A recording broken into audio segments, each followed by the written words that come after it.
it going? First things first, I just changed some of the gearing in this truck. I had a 80 tooth spur gear on it, plastic, and I put an 87 spur gear in it. It's got a 20 pinion gear because this truck isn't slow. Those rear shocks are on a funky angle, as you can see. That's just because, you know, the box sits so low and I didn't want it getting hit. Who was it that made the comment? Was it Joe? I think it was Joe Schmo was asking about the front end. And it's the same as on the Goat, Joe. If you get this, same setup as this, except for, you know, it's the canvas piece that looks like a piece of tarp or tent folded up, and underneath is the pins and the clips, and they're just tied down to a piece of string. But same as this, basically underneath it, Joe, except for the piece of canvas that lays across like that. And the Goat is the same setup as this one. It's got a hinge at the back. This one actually uses a trailer hitch as its stop point. But these are on an angle because I didn't want to cut holes in my box. And that looks like crap. That's actually a piece of steel, and it's, you heat up the metal and then you put the hot glue on there and you stick it under there and it'll never come off. It'll never come off. You can, I could probably grab this and break this off and that wouldn't come off there. It would twist the shit out of it. But it's just one hinge. You know, it's engineered so you can see that little spot there, it goes down. So it's all done well. These shocks, like I said, are only on an angle to clear that. And actually, it's so stiff. These springs are super stiff, but I gotta have them that way because the angle that they're on. When my truck goes down like that, see, it's just enough.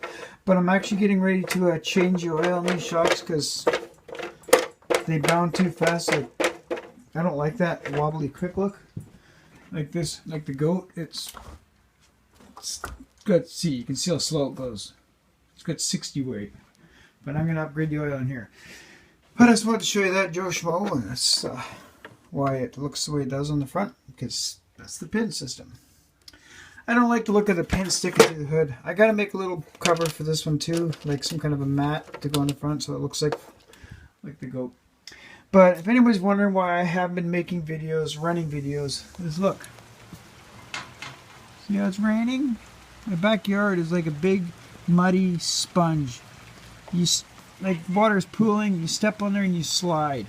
It's been like this for the last several months. It's either soaking wet and then, shut up Gary, and then it won't rain for a day, but everything's still too wet out there. Like, as you can see, there's a puddle there, and my trucks, I don't want to play with my trucks in the water, guys. I really don't, because it gets into bearings, it gets into everything else. I'm not into that shit. But anyway, so it takes like a day where it won't rain, and then the next day it rains again. So, the fish love it, but I don't. So I'm inside and I keep tinkering and keep tinkering and keep tinkering and keep tinkering. My rock bouncer project, well,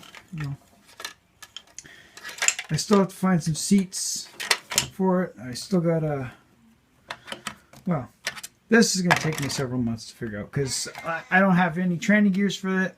The gears that are in this tranny are shot. There are the ones that were in the 6x6, but maybe I'm going to try and see if I can get some gears for this tranny for my birthday, which is in March. But maybe I'll have some work done to this by then.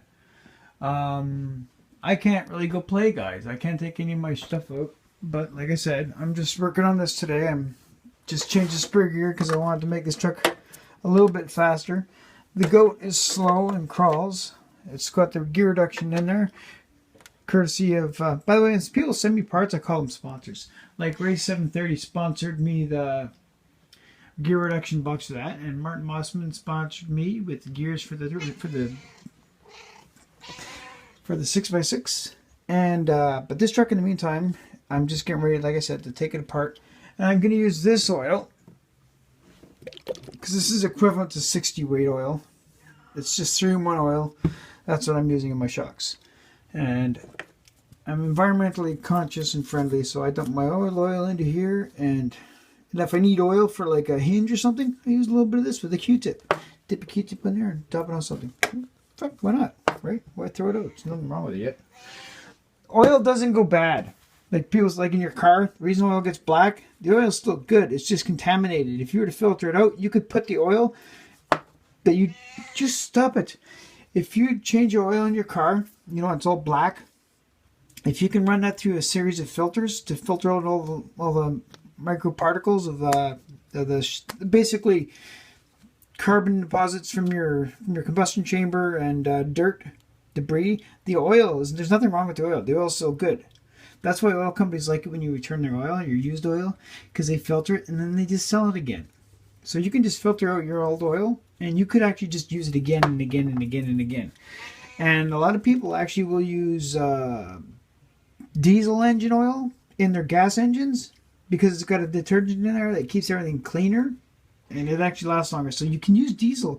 If you use the same viscosity like the 1030 and stuff from like diesel oil for like diesel trucks in your car, it's better.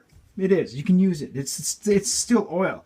It's just it's got detergents in there because diesel engines tend to be more dirty. So there you go. Tip for you. You can use diesel engine oil in your car, in your regular gas engine. There's nothing wrong with it. Somebody says there is, they're full of shit. Trust me. I was a mechanic for years.